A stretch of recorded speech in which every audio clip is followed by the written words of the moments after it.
వి gold trusted gold buyers. మీరు తాకట్టు పెట్టిన బంగారాన్ని విడిపించి ఈ రోజు ఉన్న మార్కెట్ ధరకు కొనబడును.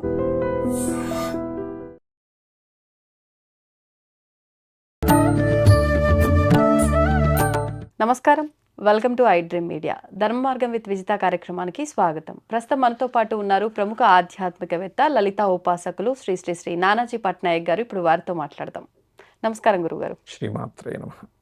గురుగారు, మనకు ఇప్పుడు ఆల్రెడీ పుష్కరాలు ప్రారంభమయ్యి ఒక 3-4 రోజులు అయిపోయింది. మనకు పుష్కరాలు అనగానే ఖచ్చితంగా ఆ నది స్నానం చేస్తే మనకున్న పాపాలు తొలగిపోతాయని చెప్పి, లేదు అంటే మనసులో ఏమైనా ఉన్న అవి నెరవేరుతాయి కోరికలు అని చెప్పి, ఏదైనా కష్టాల్లో ఉన్న అవి తొలగిపోతాయి, రకరకాలుగా చెప్పుకుంటూ ఉంటారు. ఇప్పుడు జరుగుతున్న ఈ పుష్కరాలు సరస్వతి పుష్కరాలు. సరస్వతి అమ్మవారు అనగానే జ్ఞానానికి, విద్యకి ప్రతిరూపంగా భావిస్తాము. మరి ఈ పుష్కర స్నానం చేయడం వల్ల అవి మనకు లభిస్తాయి అనుకోవచ్చా, లేదంటే ఎటువంటి ఫలితం ఉంటుంది తెలియజేయండి. ఖచ్చితంగా అమ్మా. ఇక్కడ ఏంటంటే అసలు ఫస్ట్ దీన్ని ఒక్కొక్క పేరు ఎందుకు వచ్చింది, పాయింట్ నెంబర్ 1. రెండవది, దీనివల్ల కలిగే ఫలితాలు ఏమిటి, ఏ గ్రహస్థితి ఉన్న వాళ్ళకి ఇది ఇంకా బాగా పనిచేస్తుందని చూసుకుంటే కనుక అసలు సరస్వతి పుష్కరాలను ఎందుకంటారు. ఎప్పుడు కూడా మీరు గమనించండి, గురువు గనక మిథున రాశిలోకి ప్రవేశించగానే సరస్వతి పుష్కరాలు అంటారు. గురువు మిథున రాశిలో ప్రవేశించినప్పుడు మొన్న 15వ తేదీ ప్రవేశించాడు కాబట్టి 15వ తేదీ నుంచి సరస్వతి దేవి పుష్కరాలు.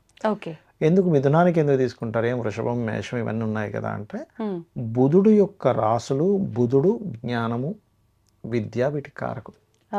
ఎవరి జన్మజాత చక్రంలో అయినా బుధుడు పాడయ్యాడు లేదా 4th హౌస్ పాడైంది, వాళ్ళకి ఖచ్చితంగా ఎడ్యుకేషన్లో డిస్టర్బెన్సెస్, బ్యాక్లాగ్స్, బ్రేక్స్ అవుతూ ఉంటాయి. బుధుడు పాడైనా లేదా బుధరాశులు పాడైనా. ఇది ఓన్లీ ఎడ్యుకేషన్ ఒకటే కాదు, బుధుడు లాజికల్ థింకింగ్కి, అదేవిధంగా మనము మ్యాథమెటికల్ అంటే క్యాలిక్యులేషన్కి, వ్యాపారాలకు కారకుడు. అందుకే ఎవరి జన్మజాత చక్రంలో అయినా బుధుడు పాడయ్యాడు, ఏమంటే మీరు వ్యాపారం చూస్ చేయండి అని చెప్తూ ఉంటాం. లేదు బుధుడు పాడై 4th హౌస్ కనెక్టివిటీ వచ్చింది, విద్యా సమయంలో కొంచెం పట్టుకోవాలి ఆ పిల్లల్ని. గట్టి పట్టుకోకపోతే వాళ్ళు పెద్దగా ఇంట్రెస్ట్ చూపించారు, ఎందుకంటే బుధుడు ఈజ్ ఎడ్యుకేషన్ కారకుడు కదా. అలాంటివి ఎప్పుడైనా గురువు యొక్క అనుగ్రహం కనెక్ట్ అయితే దానికి, ఇప్పుడు ఒక స్టూడెంట్ ఈజ్ బుధుడు, జూపిటర్ ఈజ్ గురువు. ఎంత మొద్దు స్టూడెంట్కి అయినా కూడా ఒక మంచి గురువు కనుక కనెక్ట్ అయితే ఆటోమేటిక్గా ఇదవుతుంది. ఇప్పుడు ప్రతి రాయి ఒక శిల్పం అవుతుంది. అవునండి. శిల్పం సరిగ్గా చెక్కలేదంటే దాని అర్థం ఏంటి, శిల్పి దోషం, రాయి దోషం కాదు. అంతే. సమ్ టైమ్స్ రాయి బాగోపోవచ్చు కూడా అక్కడ, అది చెక్కడానికి సరిగ్గా లేదని పక్కన పడేసి, దట్ ఈస్ డిఫరెంట్ థింగ్. అది అరుదుగా జరుగుతుంది. అట్లాగే ఇక్కడ మనం అర్థం చేసుకోవాల్సింది ఏంటంటే, ఒక్కొక్క స్టూడెంట్ ఒక్కొక్క టైంలో, అబ్బా నాకు ఇంతమంది ఈసారి చెప్పిన అర్థం కాలేదు, ఈసారి నాకు బాగా చెప్పాడబ్బా అంటారు. అవును. అలాంటిది ఎప్పుడైతే మీకు ఈ సరస్వతి పుష్కరాలు, సహజంగా సరస్వతీదేవి ఏంటంటే అంతర్వాహిని, బయటికి కనపడదు. ఈ అంతర్వాహినిగా ఉండేటువంటి పుష్కరాలు వచ్చినప్పుడు పిల్లలకి ఎవరికైనా బుధుడు పాడయ్యాడు, 4వ స్థానం పాడైంది, లేకపోతే మనకు అర్థమైపోతూ ఉంటుంది, 7వ తరగతి వరకు చూసాం, 10 వరకు చూసాం, వీటి ఏంటో ఇంట్రెస్ట్ చూపించట్లేదు అన్నప్పుడు ఆ పుష్కరాలకు గనక తీసుకెళ్తే ఖచ్చితంగా వాళ్ళకి బుధగ్రహ దోషమైనట్లయితే, లేదా గురుగ్రహ దోషం ఉన్నప్పుడు ఎలా ఉంటుందంటే, వాళ్ళు టీచర్స్తో భయపడుతూ ఉంటారు.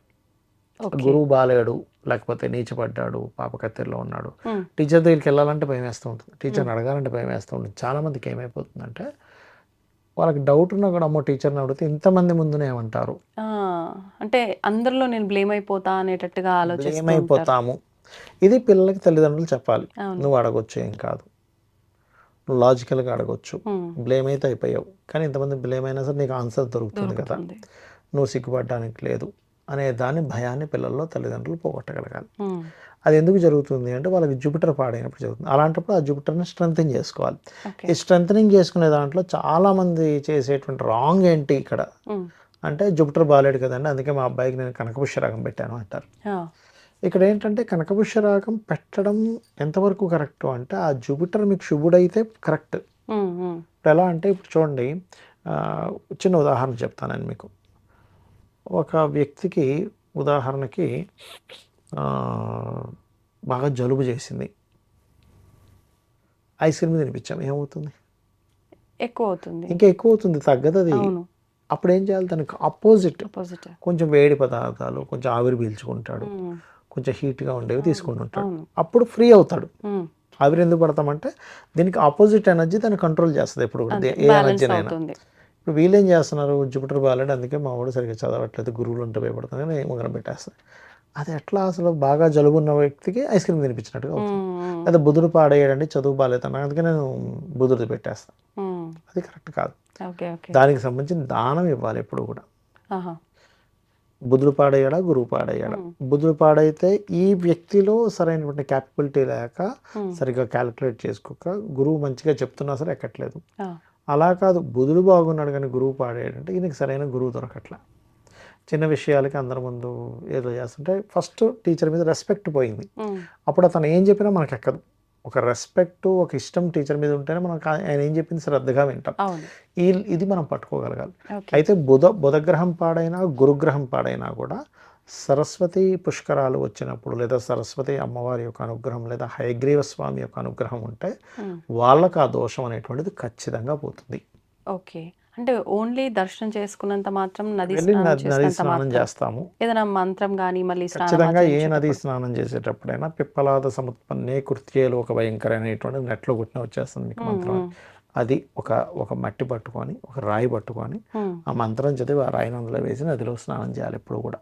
ఓకే. ఎందుకంటే మీరు గనక అలా డైరెక్ట్గా నదిలోకి దిగితే ఇన్ని రోజులు మీరు ఏవైతే పూజాది పునస్కారాలు ఏవైతే చేస్తారో అవన్నీ కూడా ఇబ్బంది పడతారు. ఇంకోటి ఏంటంటే ఇప్పుడున్న ప్లానటరీ పొజిషన్ పరంగా కుజుడు జలరాశుల్లో ఉన్నాడు. ఇప్పుడు మనం గతంలో కూడా చెప్పుకున్నాం, జల సంబంధంగా యుద్ధాలు వస్తాయి, జలమే యుద్ధానికి కారణమవుతుంది అనేటువంటి చెప్పుకున్నాం.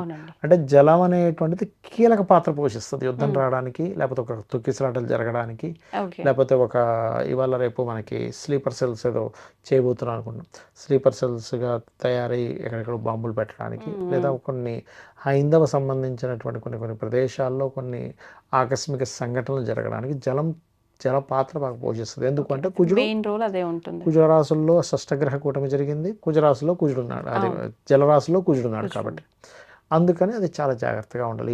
ఈ వెళ్ళేవారు కూడా కొంచెం అలర్ట్గా ఉండాలి.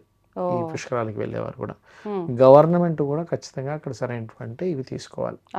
అయితే ఈ బుధుడు గురువు పాడయ్యారు ఇప్పుడంటే పుష్కరాలకు వెళ్ళలేని వాళ్ళు ఉంటారు. వాళ్ళు బుధ గురు గ్రహాల దగ్గర దీపారాధన చేయడము, గోవుకి అరటికాయలు, గురు సంబంధించిన కారకత్వాలు, కాయలు పళ్ళు కాదు, అరటికాయ గోవుకు మంచిది పండు కంటే కూడా. అలాగే గోంగూర లేదా ఆకుకూరలు లాంటివి తినిపించాలి, గ్రాసము. అప్పుడు ఏమవుతుందంటే వాళ్ళకి దోషం ఎప్పుడైతే తగ్గిందో, ఇప్పుడు చూడండి కొంతమందికి ఇన్ఫెక్షన్ ఉంటుంది, టాబ్లెట్ వేస్తాం, ఇన్ఫెక్షన్ తగ్గగానే అమ్మాయి ఫ్రీ అయింది నా బాడీ ఇప్పుడు హ్యాపీగా ఉంది అంటాడు. అట్లాగే మనకు దోషం తగ్గినప్పుడు ఆటోమేటిక్గా వాళ్ళకి ఆ యొక్క తత్వం అనేటువంటిది మార్పు వస్తుంది. అట్లా. సో పుష్కరాలు చాలా మంది ఏ రోజు వెళ్తే మంచిది అనుకుంటారు, కానీ పుష్కరము అన్నప్పుడు ఆ 12 రోజులు మంచిదే, గుర్తుపెట్టుకోండి. ఏ రోజైనా వెళ్ళొచ్చు, అంటే మనం మంచి రోజు, ఇది అమావాస్య ఉంది, అది ఉంది, ఇది కొన్ని తిథులు ఉంటాయి అప్పుడు. ఎట్లా అంటే పంచమి, సప్తమి, ఏకాదశి, ఇంకా మంచి పుణ్యతిథులు. అంటే ఎందుకు ఆ పర్టికులర్ తిథుల్లో ఎందుకు వెళ్తారంటే, సర్వసాధారణంగా పుష్కరాలు మనకి ఎక్కడ పుష్కరాలు జరిగినా, కుంభమేళాలు జరిగినా దేవతలు అక్కడికి వస్తారు, వచ్చి వాళ్ళు స్నానాలు ఆచరించి వెళ్తారు. వాళ్ళు మంచి తిథుల్లో వస్తారు కదా అనేటువంటి భావనతో మనం, ఎందుకంటే దేవతలు కూడా మానవ శరీరం రావాలని కోరుకుంటారట. అవునా? అయ్యో మానవ శరీరం ఎంత గొప్పదనుకుంటున్నారు అసలు మీరు ఏ తపస్సు చేయాలో భూమి మీదకి రావాలి, తపస్సు ఆచరించాలంటే. ఇప్పుడు తిరుపతి కొండ ఉంది, మీరు అక్కడికి ఎందుకు అంత పాజిటివ్ వైబ్ ఎందుకు ఉంటుంది అనుకుంటున్నారు? కొన్ని లక్షల మంది సిద్ధులు కావచ్చు, ఋషులు కావచ్చు, ఎంతోమంది అక్కడ తపస్సు చేస్తుంటారు. అందుకే మనకు ఆ వైబ్ తెలుస్తుంటుంది తిరుపతి కొండ మీదకి వెళ్ళగానే. ఏ క్షేత్రానికి వెళ్ళిన ఎందుకు ఆ వైబ్ ఉంటుంది అంటే ఆ ఫీల్ మనకు తెలుస్తుంటుంది. ఎన్నో కొన్ని వందల వేల తీర్థాలు ఉంటాయి పైన తిరుపతి మీద. అంటే మీకు ఎంత మీరు దేవతా సంబంధించిన దాంట్లోకి సిద్ధులుగా, గంధర్వులుగా ఎట్లా అయిపోయినా మళ్ళీ మీరు భూమి మీదకే రావాలి. అంత గొప్పది మానవ జన్మ. అందుకే దేవతలు కూడా కోరుకుంటారట మనిషిగా పుట్టాలని. కానీ మనిషిగా పుట్టిన మనం మాత్రం ఎందుకురా స్వామి నాకు ఈ జన్మనిచ్చావు అని అంటాం. అంటే కర్మ సిద్ధాంతం తెలియకపోవడం వల్ల, దేవతా శక్తి తెలియకపోవడం వల్ల, దేవతను ఎందుకు పూజించాలని తెలియకపోవడం వల్ల పుష్కరానికి వెళ్ళినప్పుడు అక్కడ అదొక సరస్వతీదేవి అనే స్పృహతో మనం వెళ్ళాలి. ఏదో నదిలోకి వెళ్ళిపోయాం గబగబా వెళ్ళాం, రెండు ఇప్పుడు ఈతలు కొట్టాం. నదిలో స్నానం చేసేటప్పుడు కూడా చాలా మంది పసుపు కుంకుమలు పూలు దీపము తీసుకొని వెళ్ళి ముందర మొహానికి పసుపు రాసుకొని తర్వాత దీపం అవి వదిలిపెట్టి అప్పుడు స్నానం ఆచరించి వస్తుంటారు. అదంతా కరెక్ట్ పద్ధతి అంటారా? పద్ధతేనమ్మా. ఉమ్. దానికి ఏంటంటే సంకల్పం చెప్పుకోవాలి. ఏమని? సంకల్పిస్తే మీరు పురోహితుడు చేస్తారు, ఉమ్, ఉమ్. ఆ సంకల్పం చెప్పుకొని చక్కగా దీపం వదులుతారు. కాకపోతే సబ్బు రుద్దుకోవడం లాంటివి చేయకూడదు, ఉమ్, ఉమ్. చాలా పెద్ద దోషం. ఈత కొట్టకూడదు అని చెప్తుంది శాస్త్రం. ఈత కొడితే నదిని కొట్టిన పాపం వస్తుందట, ఓ, అందుకని అలాంటివి చేయకూడదు. అంటే పుష్కర సమయంలో మాత్రం. మెయిన్గా పుష్కర సమయంలో. ఓకే, ధన్యవాదాలండి. శ్రీమాత్రే నమః. దీన్ని తవ్వండి, తవ్వుతూనే శివలింగం. పరమాత్మకు జీవా సరే దాన్ని అట్లా కప్పేసేయండి, చూపించదండి. Krishna is there. మూర్తి పూజ కాదు, సాక్షాత్ బ్రజేంద్ర నందన భగవాన్ ఉన్నారు మూర్తిలో.